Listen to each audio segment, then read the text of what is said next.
Okay, you're going to have to make a part 3 to 11.5 integration by substitution. Firstly, just want to remind you of the general method. So in most cases, to be fair, you are given a substitution, but just in case, you would choose a suitable substitution, with the focus being on the complicated part in most cases. Once you've made that substitution, you replace the x's with the u's, unless it's too hard, because something will probably cancel out later on. And also the dx's with du's. You're integrating instead of with respect to x, but with respect to du. And then if you do have some limits, which is called definite integration, you need to switch back to x at the end. And I'm also going to show you an alternative in this example today. So I'm going to pick example from the textbook, one which looks really difficult. So I'm going to focus on question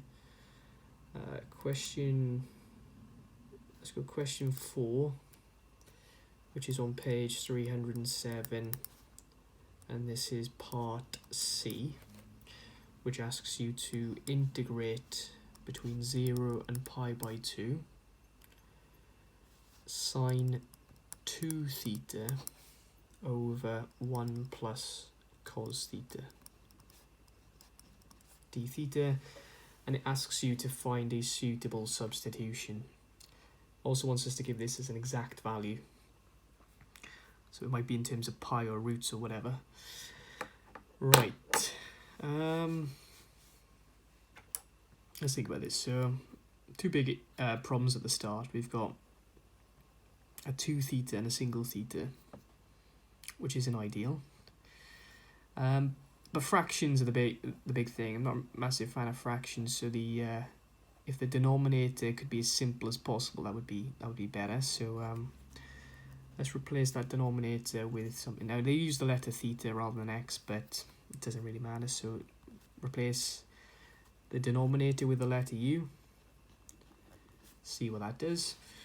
So that's called I. And we've got I is equal to integrating between 0 and pi by 2. Do the easy substitution first. So sine 2 theta over 1 plus. Do the easy substitution. Sine 2 theta over u. D theta. Need to get rid of this d theta. So du by d theta is equal to, well, that differentiates to minus sine, so minus sine theta. And if you make du the subject, d theta the subject, you get minus 1 over sine theta du. Okay, replace that.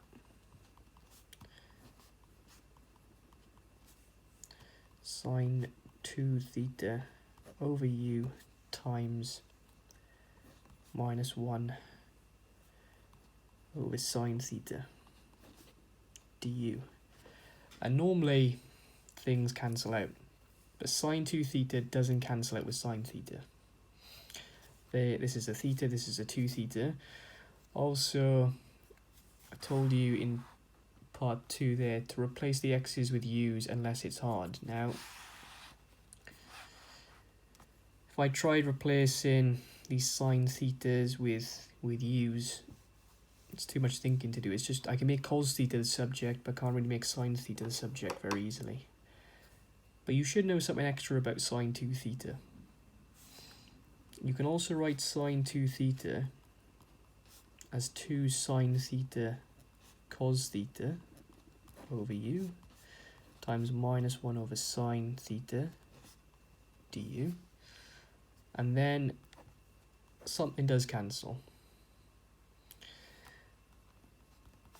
And if you look to see what we are left with, 2 cos theta times minus 1, so minus 2 cos theta over u du.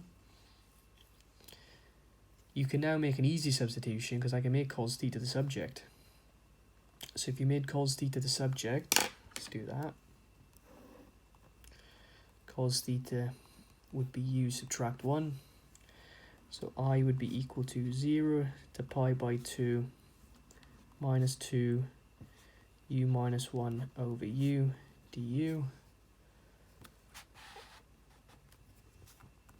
Integrate between 0 and pi by 2. Okay, what would this simplify to?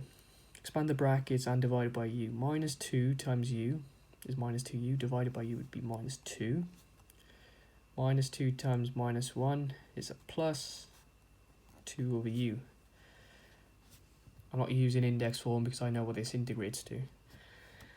So this integrates to minus 2u, and index form wouldn't get you this answer because that goes to 2 ln u, like so.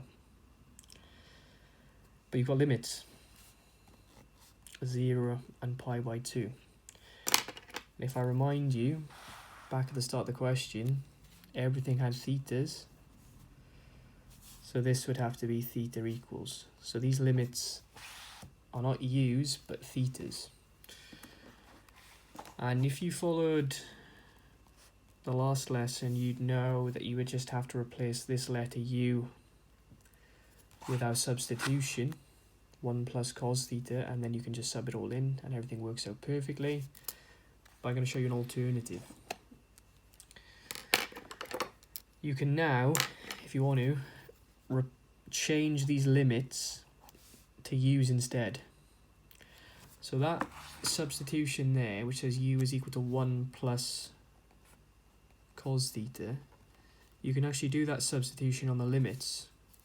So u would be equal to cos pi by 2, 1 plus cos pi by 2, which you should know that, but I'll type into the calculator anyway. Cos pi by 2 is 1, and that limit u is equal to 1 plus cos 0. Type that into a calculator, you get 2. So the actual new limits, if you want to substitute these in instead, would be 1 and 2. Upper limit is 1, lower limit is 2. Yeah, upper limit is still 1, lower limit is 2. So then this becomes minus 2 1s plus 2 ln 1s. Subtract minus 2 2s plus 2 ln 2s. And they want an exact answer, so let's try and do this. So minus 2 subtract negative 4 would be a plus 2. And ln 1 is 0, check, ln 1 is 0, so that disappears. And you are just subtracting 2 ln 2. So subtract 2 ln 2, and that would be your final answer. Let's see if that is correct. So type in the original. We are integrating a fraction sine 2x 1 plus cos x with respect to x between 0 and pi by 2. It's not going to give us the exact answer, but we can just remember it. So 0.614, and let's check what 2 minus 2 ln 2 is. And that's exactly the same. So once that one done. So what I'd like you guys to try now is exercise 11E again, which is page 306, and this time you're going to try question 2, question 5, question 6, and you may as well try question 8 as well, and that'll be it. Any problems, then just post a message on Teams.